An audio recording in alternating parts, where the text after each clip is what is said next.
Vários historiadores que vão mostrar que, pelo senso comum, o Brasil em si diz que foi Porto Seguro, acha que foi em Porto Seguro, mas a maior parte das pessoas que escreveram vão dizer que é Cabralha, onde hoje é Cabralha, né? Porque antigamente tudo era Porto Seguro, mas eu estou dizendo na geografia de hoje.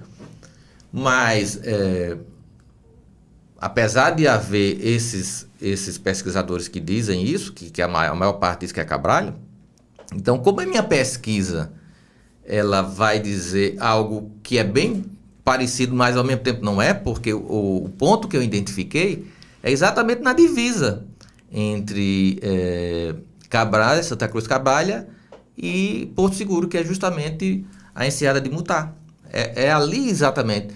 Eu até, quando estava filmando ontem lá, foi ontem, eu estou assim meio já esquecido. Mas foi ontem, não foi que eu mandei? Foi ontem.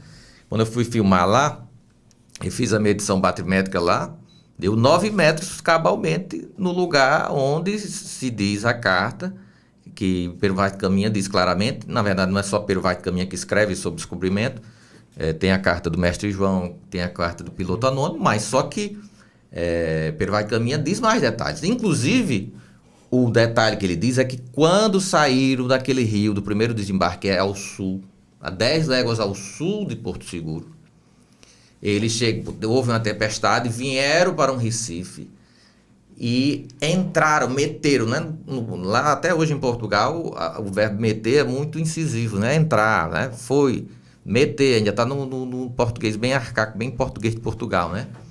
E olharam aquele Recife e meteram-se dentro. E havia um porto muito belo, muito seguro. Então não tem nada a ver com o porto ao lado na Baía de Cabralha. E diz o seguinte, que quando eles entraram dentro, primeiro entraram as caravelas, as naus ficaram a 1 légua, e a 1 légua havia 11 braças de profundidade, que é exatamente 20 metros, que é exatamente o que a batimetria diz sobre a Coroa Vermelha e o Recife de Mutá.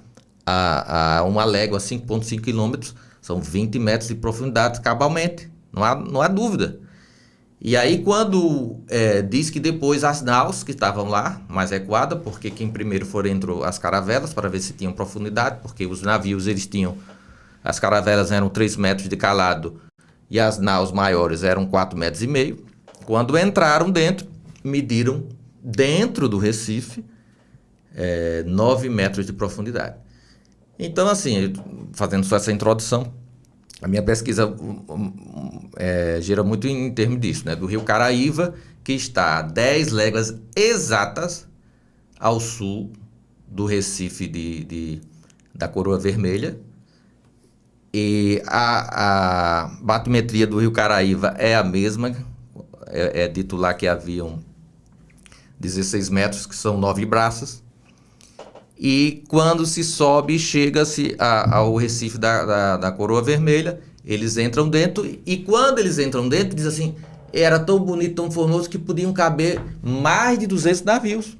Eu fui fazer a conta, fiz a conta dos metros quadrados ali, realmente, a enseada do Mutá daria mais ou menos 400 navios. Olha só, haviam 12, né, que entraram ali, acho que eram 2 ou 3 caravelas, o resto eram naus. 3 caravelas e o resto naus, né?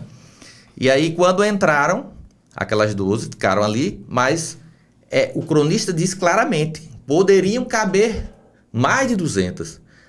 Ao lado, que é a Baía de Cabralha, e que a maioria dos pesquisadores diz que foi onde chegou, que é lá que hoje é o município de Santa Cruz Cabralha, caberia 93 mil navios. Por que Caminha, desculpe, ia falar que poderia caber 200 navios dentro daquele porto, né?